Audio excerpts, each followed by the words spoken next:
अगर चिंता करता है ना कि अगर कोई साधना करता है या जिज्ञासु की चिंता करता है कि बोले कि इनका क्या हुआ, अरे चिंता करनी है तुम अपनी चिंता करो, वो तो परमात्मा की ओर चल दिया, उसकी रक्षा तो कौन करेंगे? परमात्मा करेंगे सब कुछ, क्योंकि जगत के पालनहार कौन है? वही परमात्मा है। उसने तो ऐसे को पकड़ा है कि उनसे बड़ा समर्थ तो कोई है ही नहीं। चिंता तुम अपनी करो कि तुम्हारा कल को क्या होगा, तुम्हारा कैसे होगा, तुम किस लोक में जाओगे।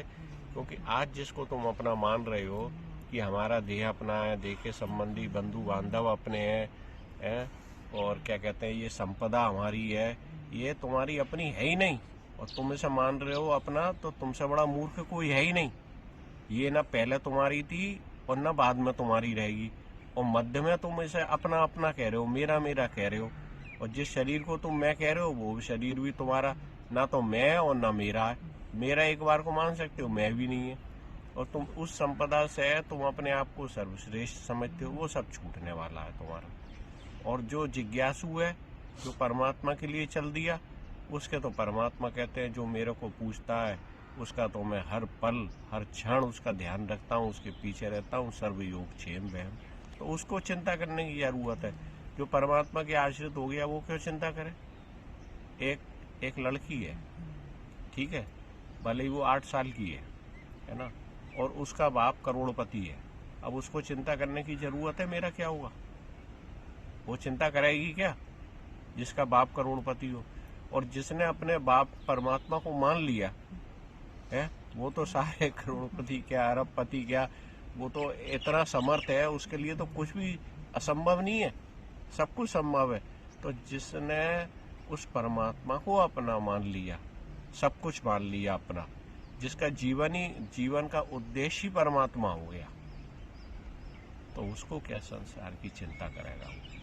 वो तो परमात्मा के आश्रित हो। उसका मन बुद्धि तन मन सब कुछ बोले परमात्मा, बोले परमात्मा के सिवा बोले कुछ है ही नहीं, जो कुछ है परमात्मा ही है। बोले ना मैं हूँ ना कुछ है, ना ये है ना वह, बोले सब कुछ क्या है? बोले परमात्मा ही है। और वास्तव में वशिष्ठ जी तो यहाँ तक कहते हैं सारा विश्व क्या है? परमात्मा स्वरूप। भगवान श्री कृष्ण ने भी कह दी, सूत्रे मणि गनाएवा, सूत के धागे में, सूत के धागे से बनी हुई मणि है, जिस प्रकार प्रोई हुई है उसी प्रकार मुझ में जगत है। तो भगवान कह रहे हैं जगत को अपने से भिन्न नहीं बता रहे, अभिन्न बता रहे। बोले ये जगत भी दिखाई दे रहा है ना, जितना स्थावर जंगम है, ये सब भी मुझसे भिन्न नहीं है। केवल एक आकृति में भगवान को देखना ये बहुत बड़ा ज्ञान है। भगवान तो सर्वत्र है, और जितना भी दृश्य जो भी प्रकृति भास रही है ये भगवान में ही कल्पना है। जैसे एक पिक्चर के पर्दे पे प्रकाश में सब कुछ भासता है ना, उसी प्रकार भगवान में ही सारा दृश्य है। तो जो भगवान के आश्रित हो गया तो फिर उसको वो क्या चिंता करे? जैसे तू जिस हल में रख दे। अरे जब हमने तेरे रास्ते ओखली में सिर दिया तो फिर दूसरों से क्या डरना, या हम चल दिए सारी फिर तितिक्षाओं से क्या डरना। लेकिन किसके आश्रित होके? किसी संसारी व्यक्ति पे नहीं, केवल उसके आश्रित। जो उसके आश्रित हो गया और फिर भय खा रहे, फिर चिंता करे, तो इसका मतलब हम उसके आश्रित है ही नहीं, हम उसके आश्रित ही नहीं। क्योंकि अभी तो हम चिंता कर रहे हैं, और जो परमात्मा के आश्रित होकर चिंता करे, जो भगवान के आश्रित हो गया।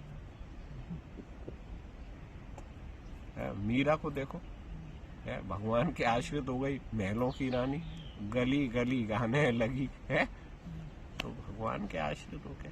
लेकिन हम तो उन लोगों के लिए थोड़ी चिंता व्यक्त करते हैं जो लोग भगवान से, परमात्मा से विमुख हुए हैं। उन विचारों का क्या होगा?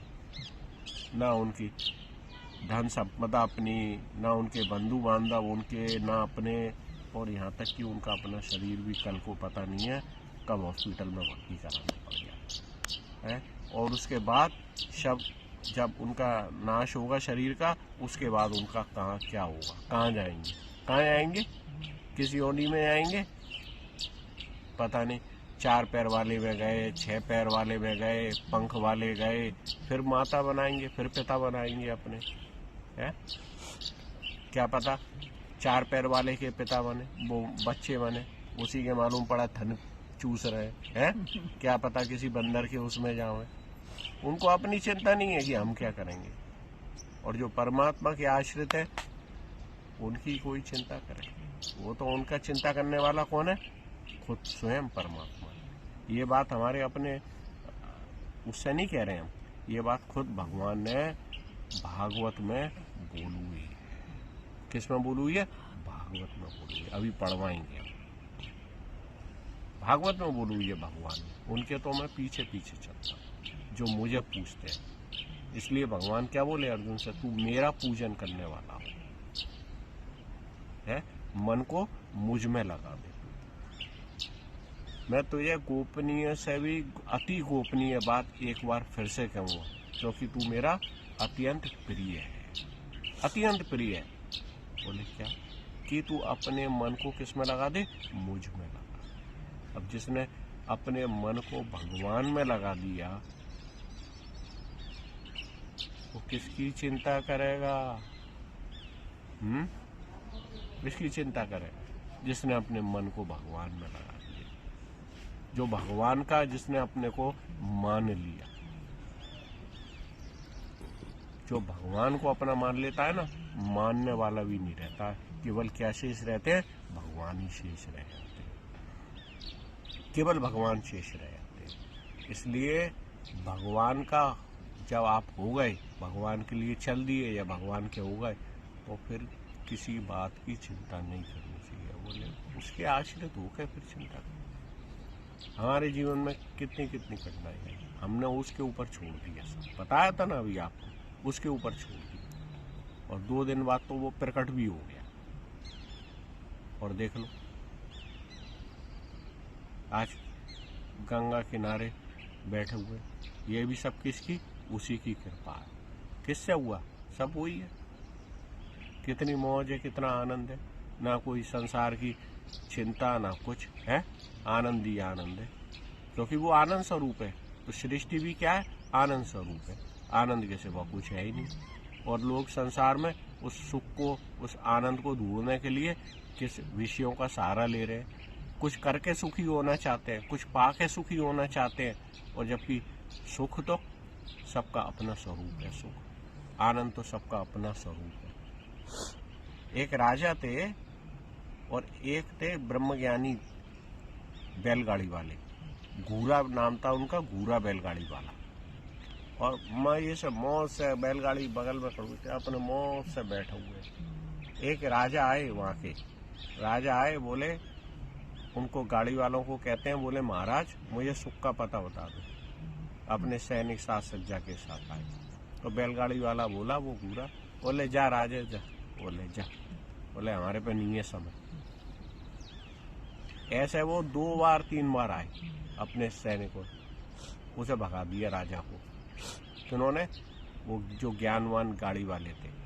फिर राजा बिल्कुल अकेले आए और एक धोती लपेट के नंगे बदन, और फिर आके प्रार्थना करने लगे कि महाराज मेरे सुख का पता बता दो। बोले फिर आ गया तू? बोले हाथ जोड़ के बोले कृपा करो आप। अच्छा मेरी पीठ की खुजली मचाएगा?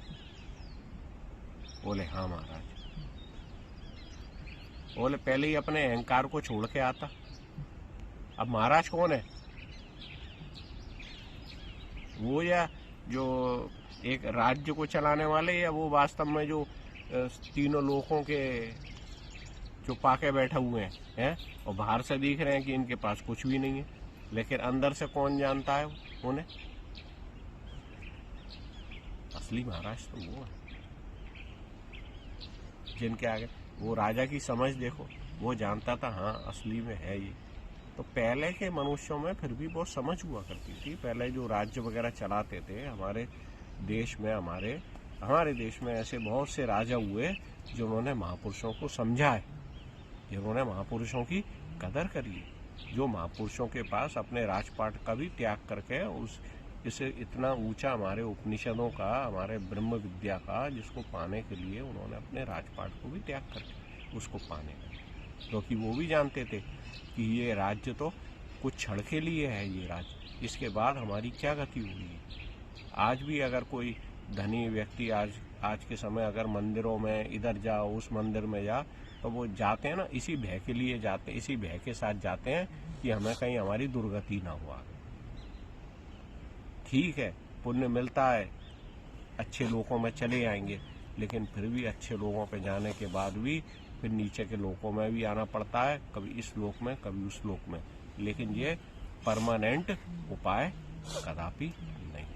परमानेंट उपाय होता है जब हम परमात्मा के हो जाते हैं, परमात्मा को अपना मान लेते हैं, परमात्मा के आश्रित हो जाते हैं। ऐसा नहीं हो हम कहें मन से कहें हम परमात्मा के आश्रित हैं, लेकिन हम संसार के आश्रित हो ना, परमात्मा के आश्रित सच्चे हृदय से, चिंता भी नहीं।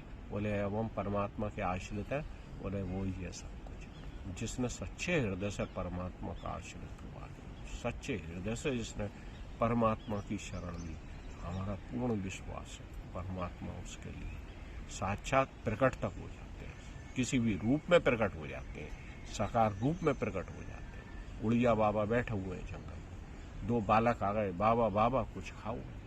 अब बताओ 2 बालक ऐसे घने जंगल में कहां से आए।